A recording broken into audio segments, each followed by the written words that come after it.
Hello, everybody, and welcome back to our next show of Pacific Elevation. I'm your host, Jim McInerney, and I'm honored to have a guest today, architect Tim Golba, with me. With 30 years of experience of architecture here in San Diego, is that correct? Yes, sir, it is. Mainstay name in and around the coast of San Diego, and it's been fun working with you on so many different projects. One of the things that we work together well on is evaluating potential, luxury rehabs or new construction. And it's so nice to be able to just shoot you over a property and have you do the quick analyzing of it, and then we really dig into it together. It's an interesting system we have. I love how you use the word quick, because I always feel bad that it seems like from our perspective, it takes so long to do it. Working in the coast is very unique. This coastal region of San Diego is overlaid by dozens and dozens of codes, planned district ordinances, all kinds of coastal restrictions, environmentally sensitive land, steep hillsides, canyons. Right. So literally neighbor to neighbor on the same street, you may not have the same zoning, the same restrictions as far as what you could build there, how you're going to build it, the time frames to build it. I think that's so important that you bring that up, because a lot of inexperienced developers think, look what that guy did down the street, I'm going to do the same right here. We hear that all the time. Yeah. Even in some areas, for example, in La Jolla, where you have private CC&Rs, people don't realize that those can change on a dime. Right. Or on a corner, literally neighbor to neighbor. And some of the private CC&Rs may restrict second stories, may restrict height limits. And unless you're really familiar with that and take the time to research it, it's just one more overlay that may come into play. Right, and if you just rush out by the property and you don't do that front end research, that's where you see a lot of developers and builders get in a lot of trouble. Yeah, and unfortunately, because they oftentimes will put an aggressive offer out there, they want to get it quick. Maybe it's all cash, short escrows. Right. By the time that you actually take the research to do it, to figure out what you've just bought in, a lot of times they're upside down on it and realize that they can't do half the project they maybe penciled in to purchase or make that offer based on. Right. Yeah, I mean, you are always, when I find a property or come across a property, you, as you know, you're my first call. And as long as I can get past go with you, then I keep working on it, digging into it faster and deeper. But I bring you so many properties all the time, you just tell me don't touch it, don't touch it, don't touch it, or no way, you'll never be able to do it, or it's single story, or you've got the inside scoop because you've worked in all these neighborhoods. And that's one of the things I think that's somewhat unique with our firm, is that we're a real relationship-based firm. Mm-hmm. And we would much rather tell a new client or even an old client, no, don't do this project. This has got trouble written all over Right. it. And catch you on the next round. Yep. Rather than just say yes, yes, yes, and then have to sort of spoon feed you, well, you can only do one story. Well, you can only do 1,500 square feet. Well, you can't, it might be historically designated and you Right. can't touch the facade. Those are all the kind of things we would rather just kick one to the curb and then live on for the next one and see what comes of it. But that kind of, sometimes clients don't want to hear a no, Right. because they're all excited and we Yep. have to play this sort of Debbie Downer role of everything and come Well, it's a in and numbers say, game. You look at 10 of them, you may only move on one of them. if that even, Right. honestly. So Avenida de las Pescas, what a great purchase that was. And what a big investigation into what we could do there while we were in escrow. Tell me a little bit about how you evaluated this project of ours. Well, this is a fascinating project because not only is it in La Jolla, it's got the burden of being in the coastal zone, which for people who aren't familiar with that is there's a certain map that is loosely based on west of I-5. And when your project is located in there, there's tighter restrictions as to what you can do, how you do it, and the timelines involved with it, because it normally would trigger a coastal development permit, Right. which can take a year, year and a half sometimes to procure. Right. So when we walked it, what we were really looking for is how to get the best potential out of here, but try and mitigate the timelines. Right. This was a unique property that also was burdened by CC&Rs. The street has CC&Rs that are sort of in effect, but were originally restricted to one-story houses. You recall this was a very unique house because they already had a second story That's right. They addition already had a onto it. permitted two-story from the year 2000. Correct. So what we had was a shell that sort of went outside of what normally would be allowed. The neighbor next door to us had just finished a major remodel, but it stayed at one level. We had this skeleton, or this sort of outline of zoning, that we could advance and sort of make a better project out of it. And that was really where we started with this project. It was a mechanism to preserve that second story, because that view from the second story, Was and incredible. even from a roof deck on top of that second story, is just stunning. And it puts you so far above the street. It really that- does. that You're that's the what highest. the clients You're look the for. highest point on the street, and that was something that, we thought if we could accomplish that and keep that second story somehow, and even maybe maximize some square footage up there, we had really had a home run. Talk to me a little bit about how we got around having to pull a full coastal development permit. Yeah, and the theory is that you trigger a coastal development permit on a remodel even if you remove 50% of the exterior walls of the house. Right? And that would, if the moment you take out that 51st inch, you trigger a coastal development permit.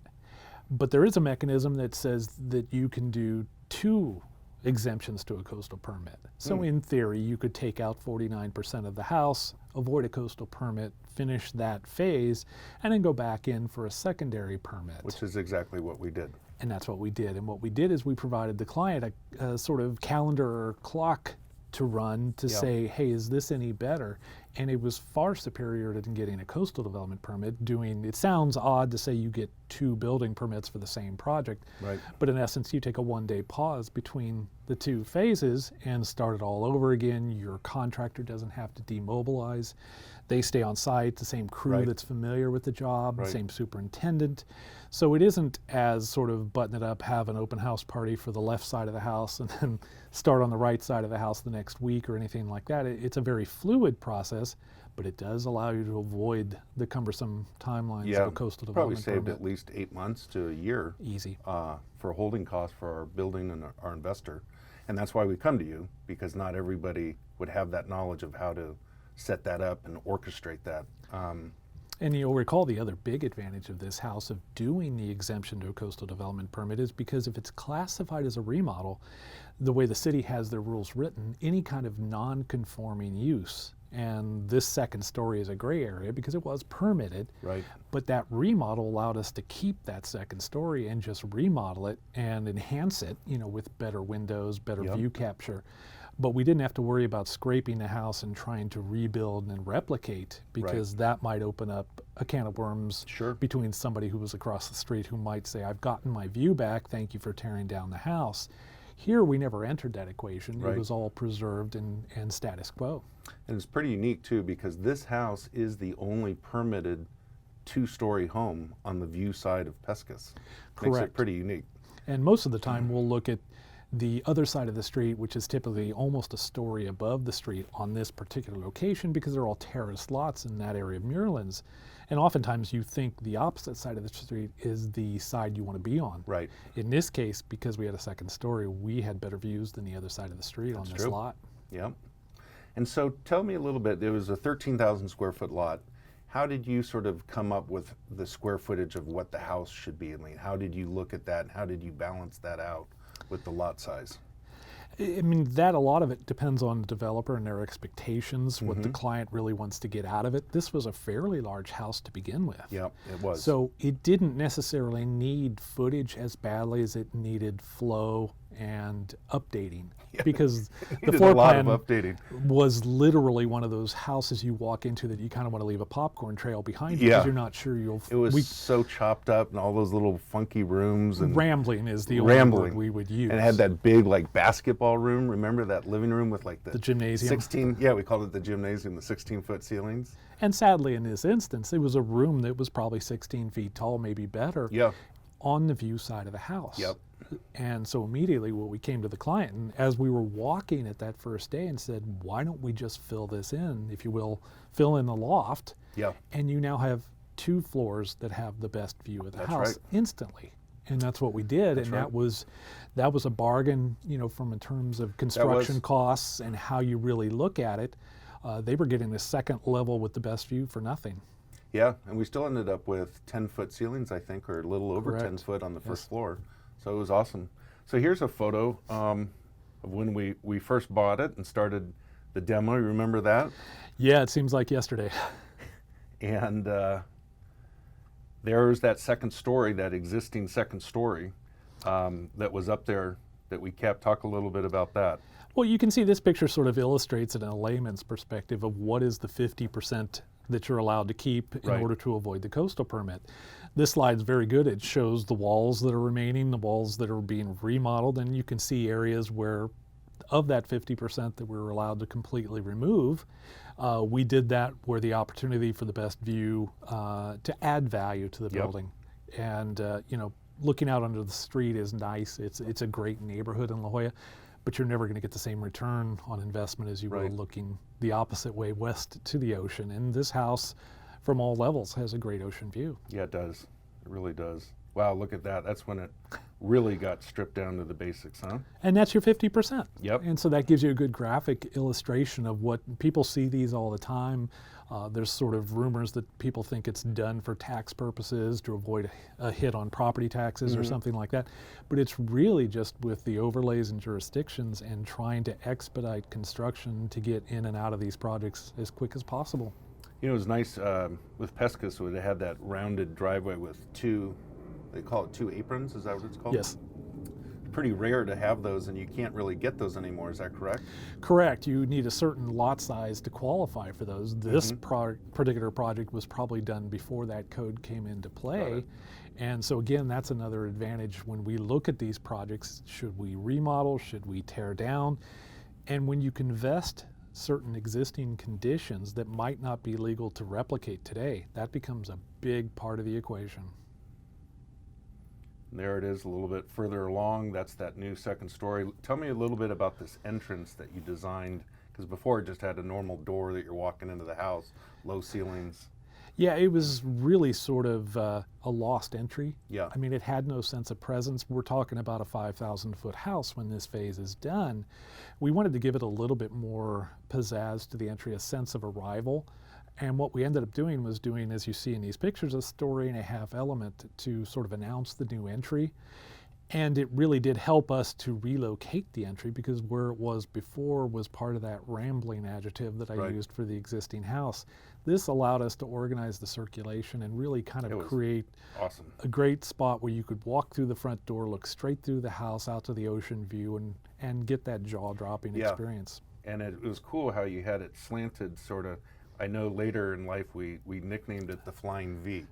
So you created a new Architecturally, we'll architectural call it a butterfly element is Oh, what we butterfly, call all right, it. well. But sure, you can call it Flying V too. Yeah, the Flying V guitar. Remember those from the 70s? So here it is, all beautifully done. Look at that house. It really is just incredible, the transformation from the old 1972 house to this 2019 house. And this really, when you look at this picture, I'm sure people drive by who maybe were on vacation, moved away, were visiting relatives, and they drive by and go, why did they do this, that, and the other thing? Here you get a good example of you see the second story, which is in its existing width and existing footprint. We would have, of course, loved to provide a whole second story all the way across the house, but the question of the CC&Rs and a potential issue that might hold up construction. Right. We presented those options to the client, and he decided I would rather play it safe, make the most of what I already have legally vested in this house, and not sort of rock the boat and push buttons for the neighbors.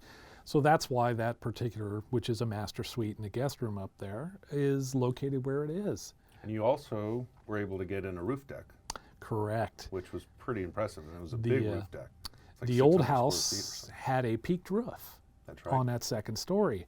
And of course, a peaked roof really doesn't do you much. It maybe gives you an attic, throw some luggage into, or Christmas decorations. All we did was basically keep the same shell. We took off the pitched roof, used the flat ceiling to become a roof deck, and we actually didn't raise the maximum height of the building 1 inch. That's We incredible. just utilized what was Yep. a wasted sort of roof shape and made a roof deck that has, of course, 200-degree views at least. And that's what it's all about, is maximizing the value of what you have in front of you and what is possible. And like you say, not pushing it too hard where you might draw out a legal and litigious neighbor. Correct, and that's what we like to do even in our first evaluations. When we first meet with the client, we'll present 3, 4, sometimes as many as 5 or 6 Right. options.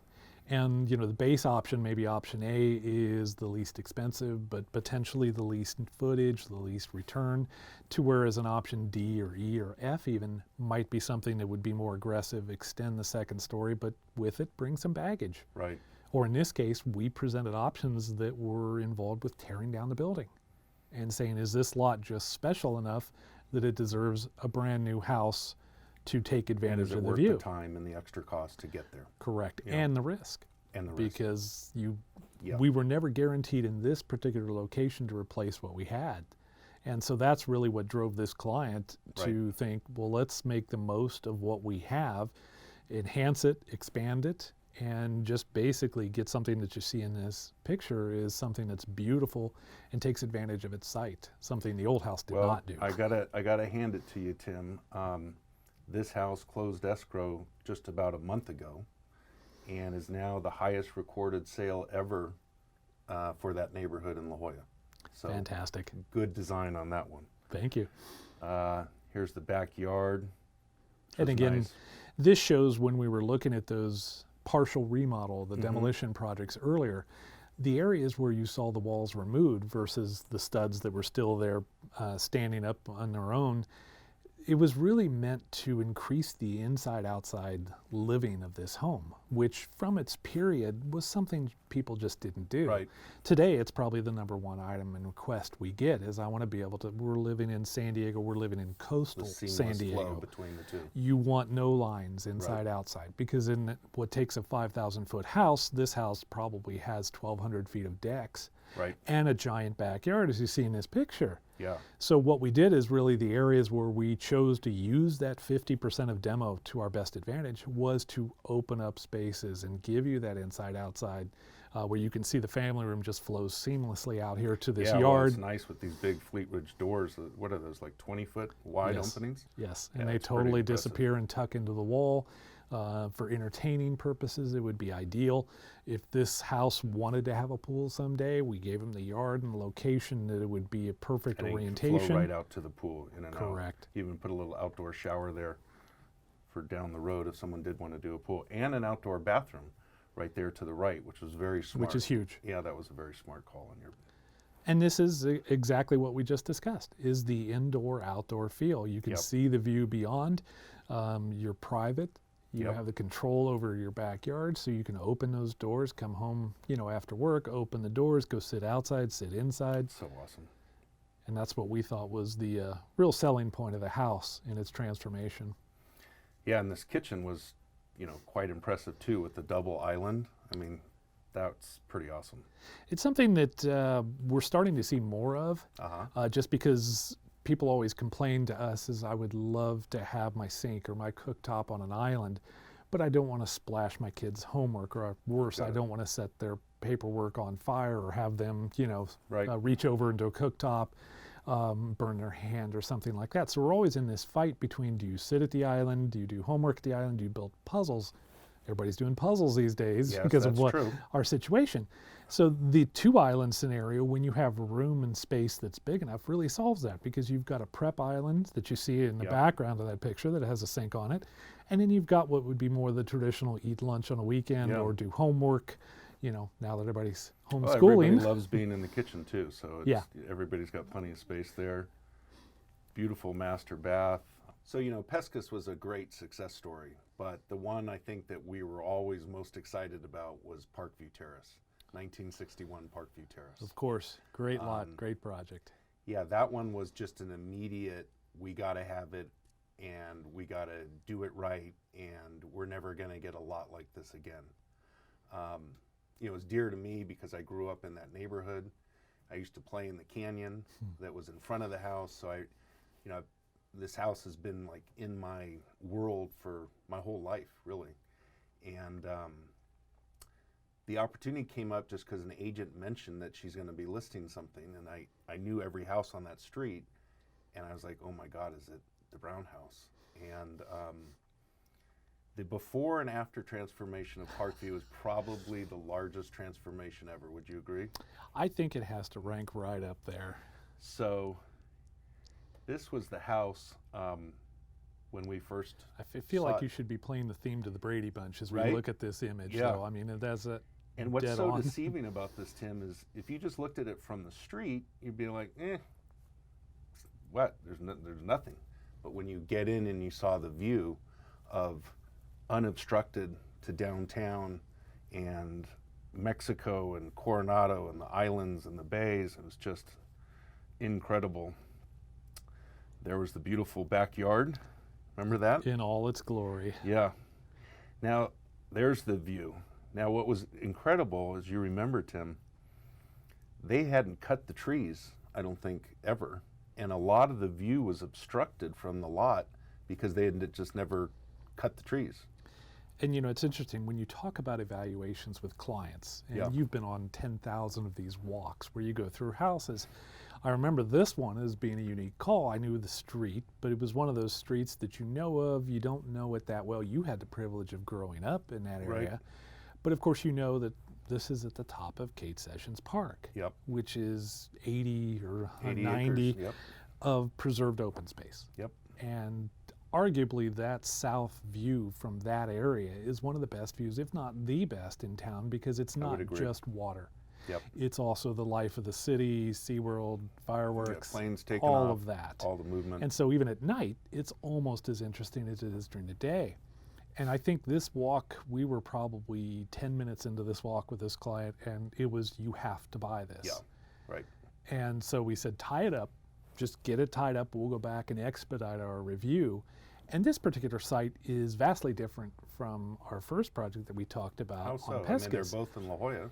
They're both in La Jolla, but there's a strange part of the mapping for the coastal zone that we talked about when I sort of referred to it as loosely west of 5. Well, this is one of those loose areas that did not get mapped. So this area is not in the coastal overlay zone. Awesome. So all of a sudden, we're looking at just a straight building permit now. No 50% remodel, no save, you know, any portion of the building to avoid that timeline. This one is, if you will, just go straight to the building permits as soon as you have a design done. So of course that appeals to a client because time is money, and they like to hear that. And on this particular project, more of the evaluation occurred is, should we tear the house down? Right. Can we make something of what's there and recraft it, reshape it, and still to be able to honestly save money? Because if you're not rebuilding everything, it's obviously going to save some cost. There was thought of, could this neighborhood support a full tear down, rebuild a state-of-the-art 5,000-foot house? It's an interesting point because it had never been done on this street. Nobody had ever gone for the gold, if you will, on a big rehab. And a lot of this neighborhood was still the original, like, late 60s, early 70s homes that have been updated and stuff, but not, you know, like what we were planning. And this is one of those streets, you know, in La Jolla that you come across, it's like, why would you move? Right. So most of the people own here probably have no mortgage. They've lived here 30, 40, 50 years. And it's one of those things, I think it became the biggest conversation point as we developed concept options for this client is, can I recoup the full cost of a rebuild? Because I'm really in uncharted territory here. Very much And I uncharted. don't have, you know, your world, good, bad, or indifferent, lives off comps. Right. Sometimes that can kill a project. Sometimes it can make a project that shouldn't go ahead too. But in this case, it was just, you have certain givens, the views, the site, the setting that were irreplaceable. Right. And so ultimately what we settled on was sort of a hybrid. Whereas on Pescas, we were dealing with a coastal development permit that was our big impediment to avoid. Here it was just, let's remodel this and make the house the best it can be, but try and preserve enough of the construction to minimize his outlay in the right. project, because you know you're going to sell this house. That We was added never some square in. footage where you bumped out the living room, and that was to sort of shade that other neighbor to have even total privacy then. And it was just a matter of, the house is relatively small. Right. What you had here is, when you mentioned the trees earlier, and this was a great shot of it, the westerly view was there, but was sort of hidden by trees that were on this property. Yeah. It was like And I a remember jungle back walking there. with the client saying, you know, if you just took a chainsaw to these things right now, they Right. would probably want $200,000 more. That's So right. let's not focus at it. Let's not stare at the trees. Let's not give them any ideas. But when those trees came down, there was an amazing It was westerly incredible. view as well. Yep. So what we did is we ultimately decided on keeping the house, which was a rectangle, pretty much intact, although significantly remodeled, but then doing a new addition that came out 90 degrees from that rectangle, which would then have that 180-degree view looking west and looking south as Right. well. And in that, we put the main rooms. We Yep. put the family room, the master suite, and so that would be a new construction, so we could make that state of the art. And then the rest of the house, we would contort and twist and reshape as best we Right. could to make it 2020 type You know, construction. it's interesting too, because most of the houses you're always like chasing the view or having to build a second story to go after the view. And in this house, we had all the view you could ever want in the world, and we didn't even raise the house at all because the view was already so good already, which is rare, right? But you still have new problems, because you recall even the master bathroom, we had multiple discussions and multiple versions Yes. of windows in a master Yes. bath. Now, Yes. normally you think, why would you put a big giant window in your shower? Right. But in this case, you're did. looking at a view that's unimpeded. You Yep. have 80 parkland acres of- below you. Yeah, exactly. And then it became a discussion of, well, what if somebody's on the park trail or walking their dog through the park, and could they see you then take a shower? So it became a bunch of cardboard and staples, and we were playing with how Yep, high it I could go. remember. So there are times that too much view can even cause its own problems as well too, because every room in this house has a great view.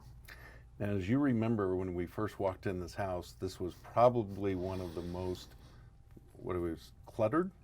Is the right word? I think it's safe to say it could have appeared on Hoarder Houses Yeah. as an episode in and of itself. So This was the downstairs that you could there was barely pathways enough to even get around.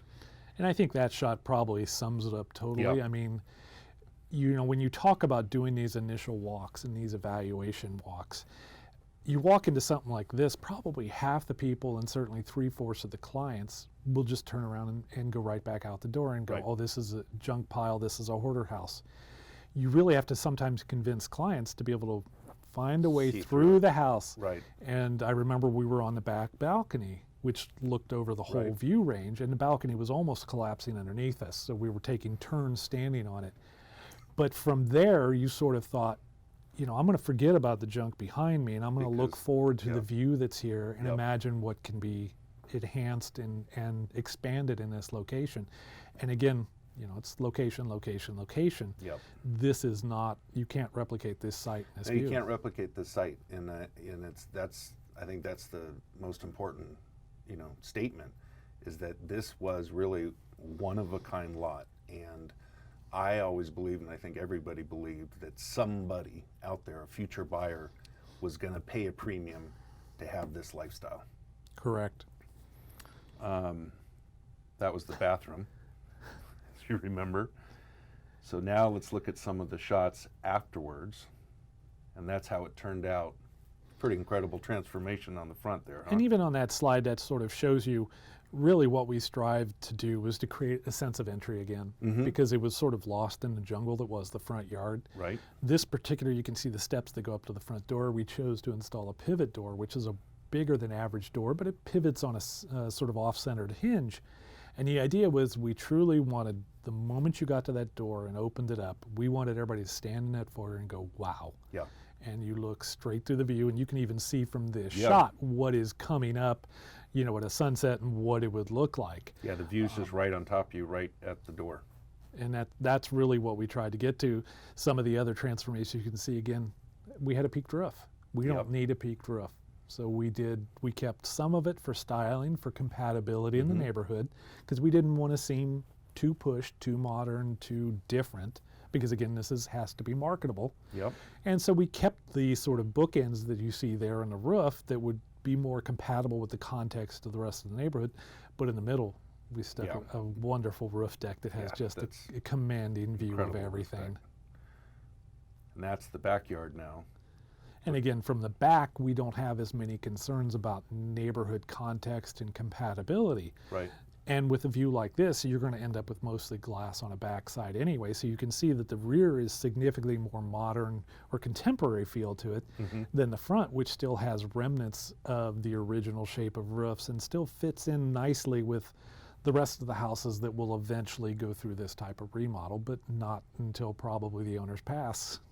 And it's interesting, we started on this one, and not too long after, another one came up just a few doors down, which you also were able to be involved with. And so you've kind of transformed that street with two brand new homes. It's pretty incredible. Yeah, as an architect, you kind of love these sites. I mean, Yeah. this is what gets you up in the morning, you know, Right. and really gets you excited.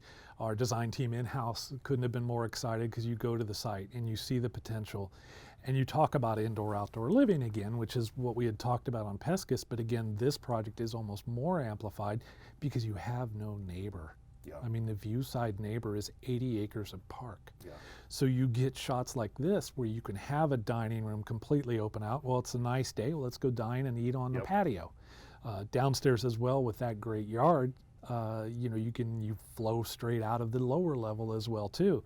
But you see what's possible here is just taking advantage of really what is every bit of a 180, 200 degree view. And so, yeah, all that went into the planning of the design of when you went through the door, you wanted the arch, or not the archway, but the head beam to be high enough so none of that was blocked. And that's where you had that 20-foot opening. And so all those things go into the play of where the windows are going to be and where the doors are going to be.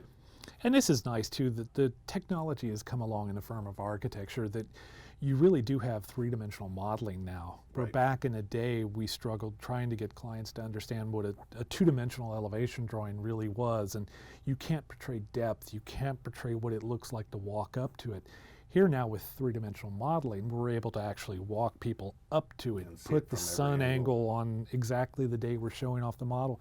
And they can really grasp that whole process that we're designing towards that, you know, 20 years ago was incomprehensible to most people. Right. And even if you built cardboard models, we always found Yeah. that those were one moment in time and you couldn't evolve colors, materials, textures, get accurate sun and shadows in.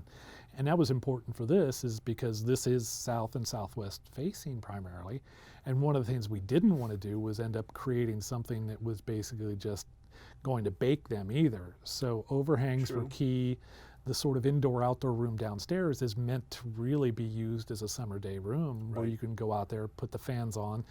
This is again another pool-sized backyard, so the buyer could elect to do a pool, and it's perfectly placed then for that. But San Diego's climate is such, if you can't live indoor-outdoor 365 days a year, the project to me is not a successful one.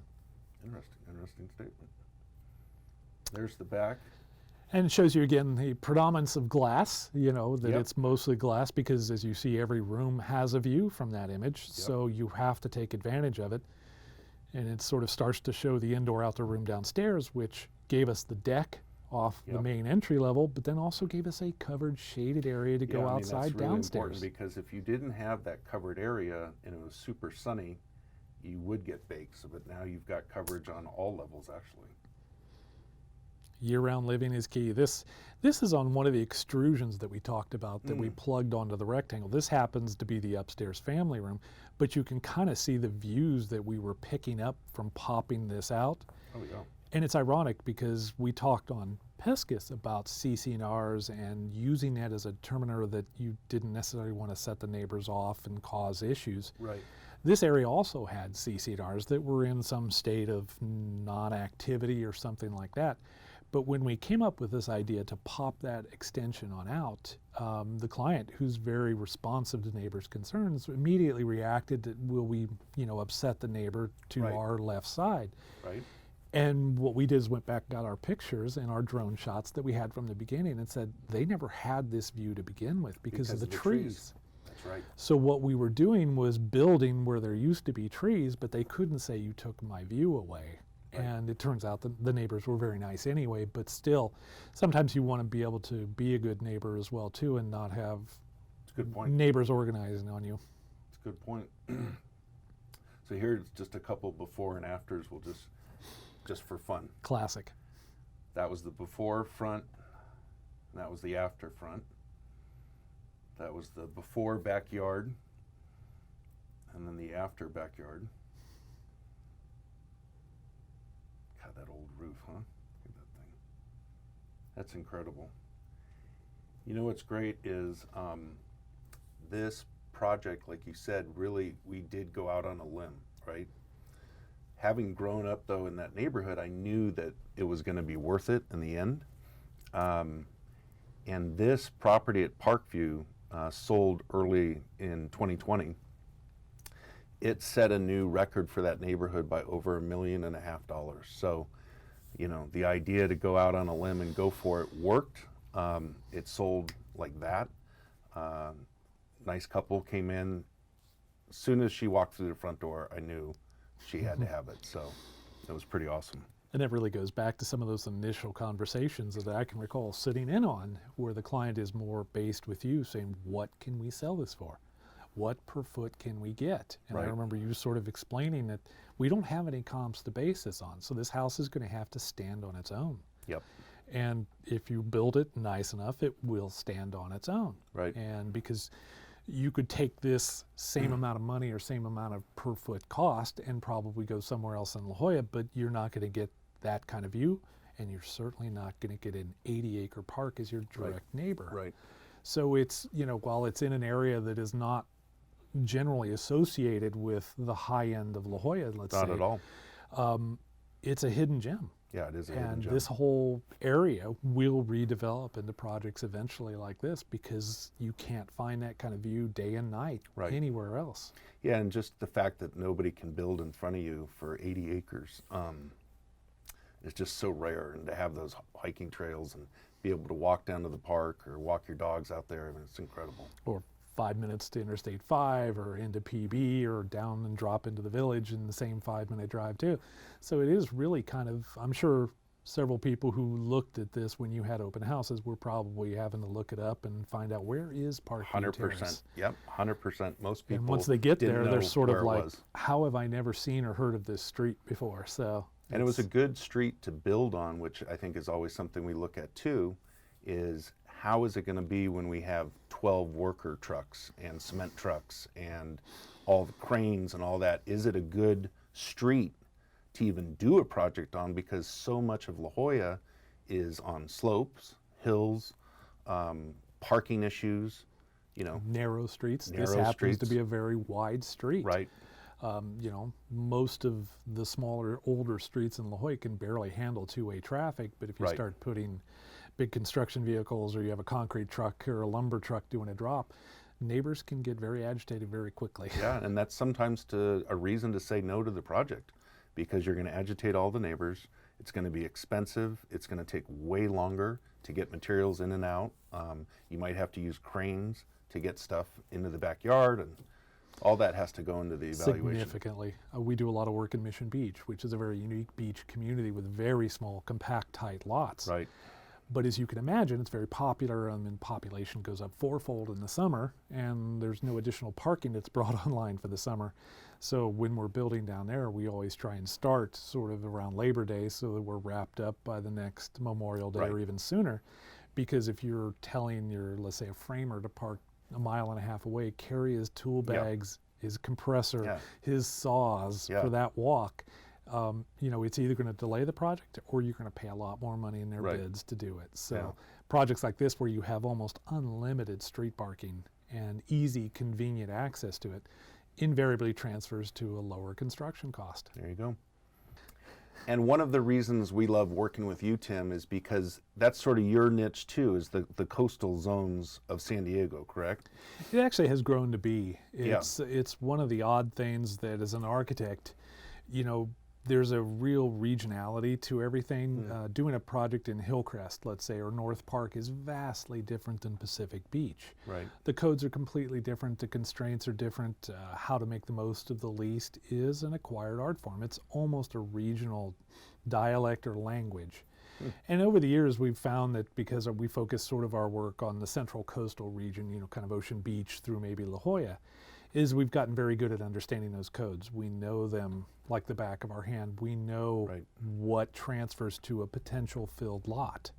We can drive up, and most of the time, by the time we've gotten out of the car, we kind of know, is this got potential or not, or is, even more with the advent of Google Earth, most Yeah. of the time we've turned down projects before just Right. by looking at it on an aerial, Right. whether it's, you know, there is no view, or the constraints are going to be overwhelming. So we've developed our business really into that, and it's ironic because every time somebody new comes into, let's say, Mission Beach or Pacific Beach or even La Jolla, they're sort of amazed at how many overlays and codes there are Yeah. to deal with.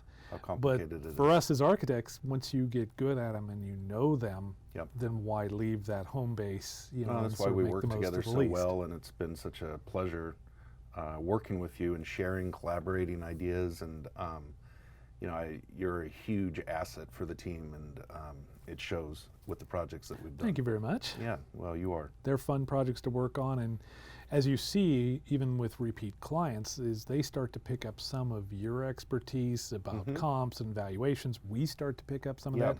Then you guys start to understand the zoning codes, and you'll immediately say, oh, we're looking at this project on XYZ Street, but I looked at it and you've scared me about historical preservation. Right. Will this house trigger any kind of secondary review, or is it potentially a designatable house? So we all borrow and share our expertise, and And things are rolling faster. We can get through the analysis faster. We understand how each other thinks and where they're coming from. almost and mind what. reading Yeah, each mind other, reading but a little bit. you know, we share all those expertise, and now we're partly playing developer, we're partly playing real estate agent, because we know, we've heard you guys talk about that expertise. You guys know what you're doing. You have a great analysis program. Your clients know what they're doing, and so it's inevitable that a certain amount of that knowledge doesn't transfer over to all the parties. And it's a real reason why agents turn to us at Pacific Elevation, because they know our track record and they've seen what we've done, they've seen the sales, they've seen the final product, they've come through the houses, you know, their clients have come through the open houses. So it's nice having a trusted company out there. Yeah, and it's a weird situation because what we've seen over the years too is that you hate to sort of tag HGTV with sort of ruining or perverting the market to a certain degree. But you know, when the whole home improvement show kind of concept came along on television, you took what used to be people looking at magazines or something like that and finding kitchens they liked. But now the sort of, you know, 140 character limit and speed of 2020, people expect you to be able to pull up, design it, get a permit, and build it in 7 days and move the bus. Right. That just doesn't happen in Before California, commercial. of course. Yes. And so it's interesting because the pace that you talk about is there's still a certain element about there is when a deal like, let's say, a Parkview would have hit the market, they would have had multiple offers immediately Yes. because developers would have seen that potential.